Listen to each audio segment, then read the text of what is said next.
जो भारतीय जनता पार्टी की तानाशाही का जमकर मुकाबला कर रहा है, उसको सबको हृदय की गहराइयों से बधाई देना चाहता हूं और नमन करना चाहता हूं। और इस आम आदमी पार्टी के कार्यालय से देश के तानाशाह को अगर मेरी आवाज सुनाई दे रही है तो मैं बताना चाहता हूं यह आम आदमी पार्टी है। हम आंदोलन की कोख से पैदा हुए हैं। तुम्हारे किसी बंदर घुड़की से डरने वाले नहीं हैं। तुम्हारे किसी बंदर घुड़की को डरने वाले नहीं हैं। तुम हमारी पार्टी को बर्बाद करना चाहते हो। अरविंद केजरीवाल को तुमने जेल में भेज दिया, मनीष सिसोदिया को तुमने जेल में भेज दिया, सत्येंद्र जैन को तुमने जेल में भेज दिया। उनका गुनाह क्या है? उनका गुनाह यह है कि वो दिल्ली की 2 करोड़ जनता को अच्छी शिक्षा देना चाहते हैं। उनका गुनाह यह है कि वो दिल्ली के बुजुर्गों को तीर्थ यात्रा कराना चाहते हैं। उनका गुनाह यह है कि वो मुफ्त में पानी देना चाहते हैं। हमारी माताओं बहनों को आर्थिक संकट में अपने पति का चेहरा ना देखना पड़े, इसलिए 1000 रुपए की आर्थिक सहायता देना चाहते हैं।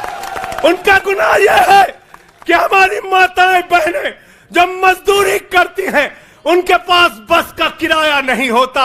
एक ऑटो वाले की बेटी जो कॉलेज जाती है, उसके पास बस का किराया नहीं होता।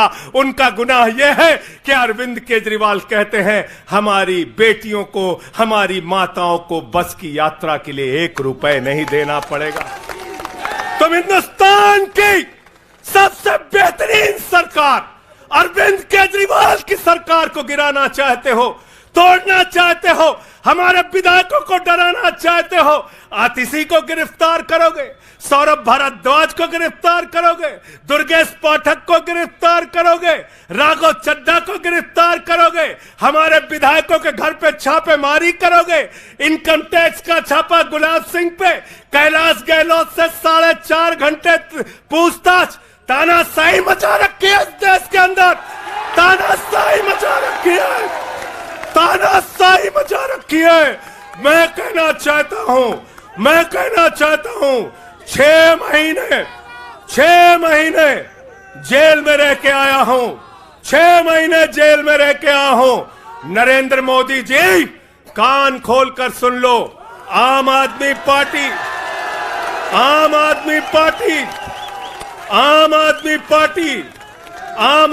पार्टी का एक कार्यकर्ता, आम आदमी पार्टी का एक नेता, आम आदमी पार्टी का एक मंत्री और विधायक अपने नेता अरविंद केजरीवाल के साथ खड़ा है।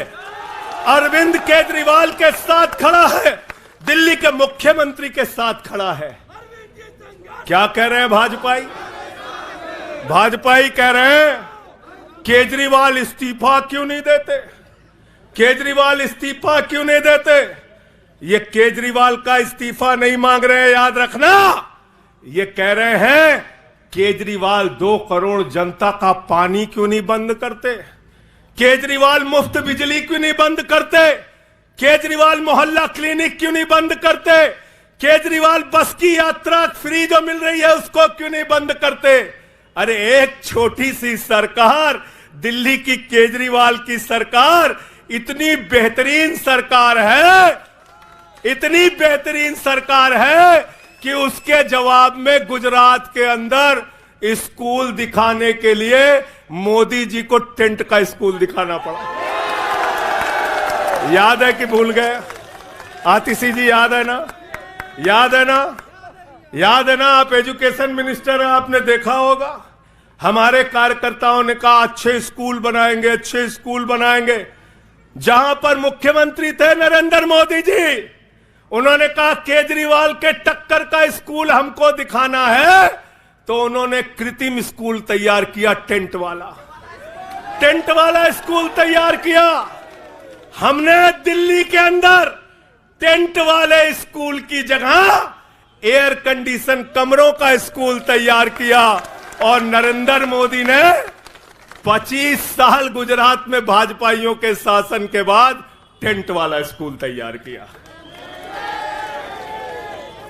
इस्तीफा दे दो भाई। कल को भगवंत मान को गिरफ्तार कर लो, कह दोगे इस्तीफा दो। वो केरला के मुख्यमंत्री विजयन, उनकी बेटी पे जांच शुरू कर दी, कहेंगे विजयन जी इस्तीफा दो। ममता बनर्जी जी के भतीजे पे जांच शुरू कर दी, कहेंगे ममता बनर्जी जी इस्तीफा दे दो।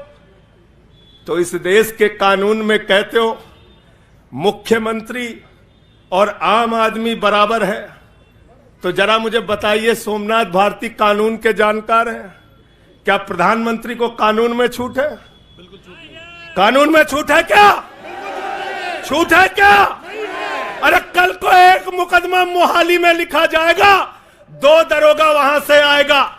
एक मुकदमा झारखंड में लिखा जाएगा, 3 दरोगा वहां से आएगा।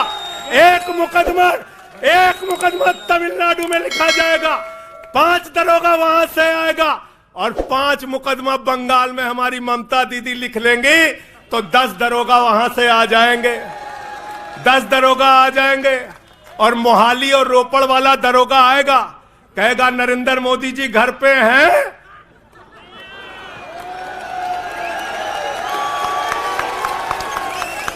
तो भाजपाइयों जवाब दो इसका, क्या देश का प्रधानमंत्री बंगाल के थाने में जाके जांच में शामिल होगा कि नहीं होगा? बताओ मुझे, जवाब दो इसका। क्या वो शामिल होगा तमिलनाडु की जांच में? क्या वो जांच में शामिल होगा पंजाब के अंदर? होना पड़ेगा।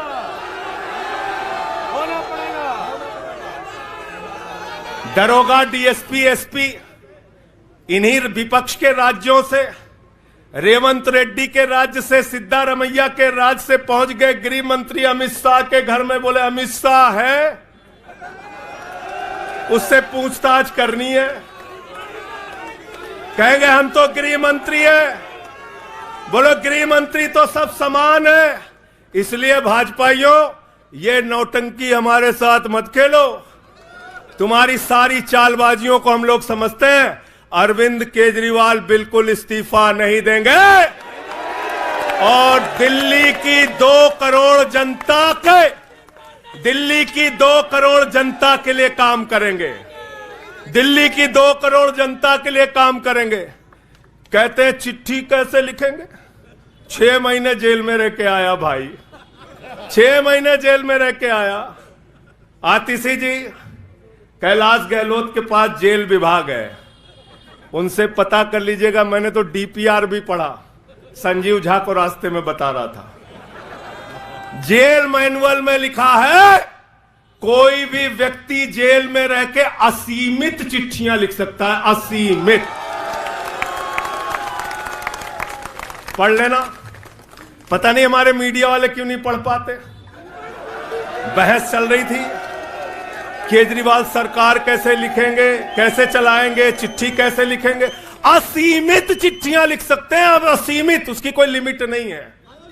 और अगर कोई सरकारी चिट्ठी लिखनी है तो कोर्ट से परमिशन, और अगर और सरकारी चिट्ठी को, 1 मिनट सुन लो बात, और कोई सरकारी चिट्ठी लिखनी है तो जेल सुपरिंटेंडेंट उस चिट्ठी पे मोहर लगा के उसको अटेस्ट कर देता है, अटेस्ट कर देता है। पढ़ लेना। सारे कानून तो तुम लोग जेल भेज भेज के पढ़वा दे रहे हो हम लोगों को। सारे कानून पढ़वा दे रहे हो, सारे कानून पढ़वा दे रहे हो। मैं एक ही बात कहना चाहता हूं, इनका जवाब देने का वक्त आ गया है। बहुत बढ़िया। मोदी जी क्या कहते हैं? मोदी जी कहते हैं भ्रष्टाचारियों को छोड़ूंगा नहीं, भ्रष्टाचारियों को छोड़ूंगा नहीं, भ्रष्टाचारियों को छोड़ूंगा नहीं। पूरब से लेकर पश्चिम तक, उत्तर से लेकर दक्षिण तक जितने भ्रष्टाचारी हैं सबको भाजपा में शामिल करूंगा। गलत तो नहीं कह रहा भाई? गलत तो नहीं कह रहा? रात में 10 बजे किस जज्बे के साथ हमारा कार्यकर्ता ललकार रहा है। देखो मोदी जी, देखो आके, देखो ये आम आदमी पार्टी के कार्यकर्ता है, देखो देखो ललकार रहा है। ये तुम्हारे बंदर घुड़की से डरेगा? ये तुम्हारी बंदर घुड़की से डरने वाला है? भाजपाइयों की बंदर घुड़की से एक कार्यकर्ता हमारा डरने वाला है। लाठी चलाओगे ना, लाठी चलाओगे, तुम्हारे पास जितनी मजबूत लाठी है उससे मजबूत हमारे कंधे हैं, उससे मजबूत हमारे सीने हैं।